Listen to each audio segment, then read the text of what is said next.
Hello and welcome to the Before You Sleep podcast. It's our very first episode, so I really hope you enjoy it. So, have you ever stopped to think about the physical motion your thumb is making right now? Up, flick, which, on the screen, pulls the content down. Imagine if you open TikTok or Instagram tomorrow, and to get to the next video, you had to swipe left, or push down so the content goes up. It would feel broken.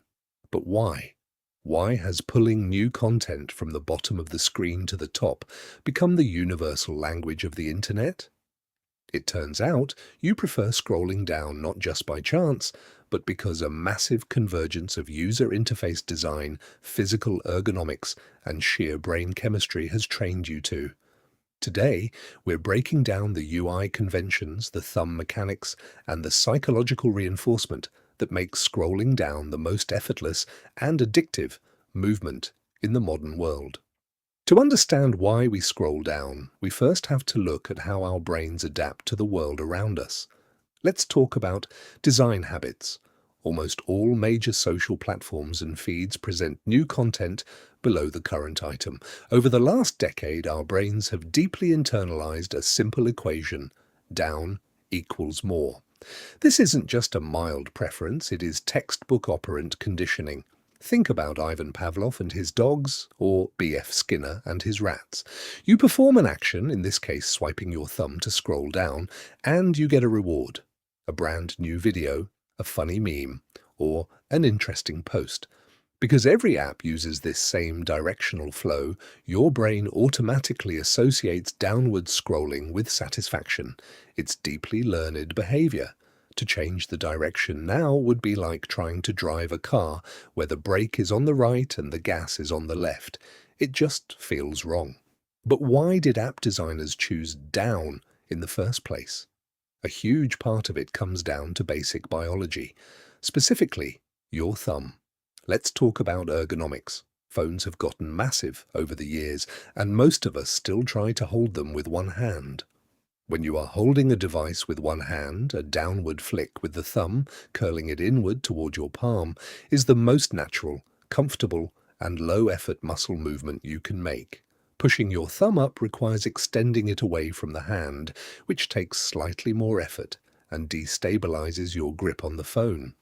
Because downward scrolling is physically easier, app developers stuck with that convention. People rarely question the direction of the scroll because human beings are wired to conserve energy. We follow what feels familiar and what requires the absolute least amount of physical effort. So, it's physically easy, and we're used to it. But why is it so hard to stop? This is where the psychology of scrolling down gets a little darker and a lot more interesting. Short-form content like Reels and TikToks rely on something called variable rewards. Think of a slot machine. If you won every time, it would be boring. If you lost every time, you'd walk away. But if you win sometimes, you get hooked. When you swipe down, most videos are just meh. But occasionally, one is incredibly funny, highly relatable, or shocking. This triggers a massive release of dopamine in your brain.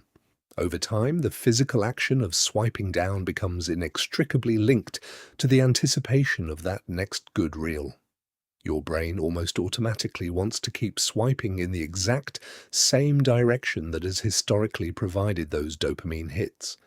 Your thumb is the lever, and your screen is the slot machine. To lock this entire system into place, platforms introduced the final puzzle piece: the infinite scroll. In the past, you reached the bottom of a page and had to click Next. That is a stopping point. It forces your brain to wake up and make a conscious decision. Do I want to keep going? Today, platforms intentionally remove those stopping points. Because downward motion is the default, every swipe seamlessly loads the next clip. It is entirely frictionless. You never have to actively choose to watch another video, you just have to not stop. This frictionless design reinforces the habit. We always go down to continue, and we rarely go up to stop or go back. Down is the path of least resistance. So, the next time you find yourself an hour deep into a scrolling session, Remember what's actually happening. You are experiencing the ultimate convergence of human behavior and design. And that's it for tonight. If your eyes are getting heavy, let them close. Thank you for spending this time with me. Sleep well. Good night.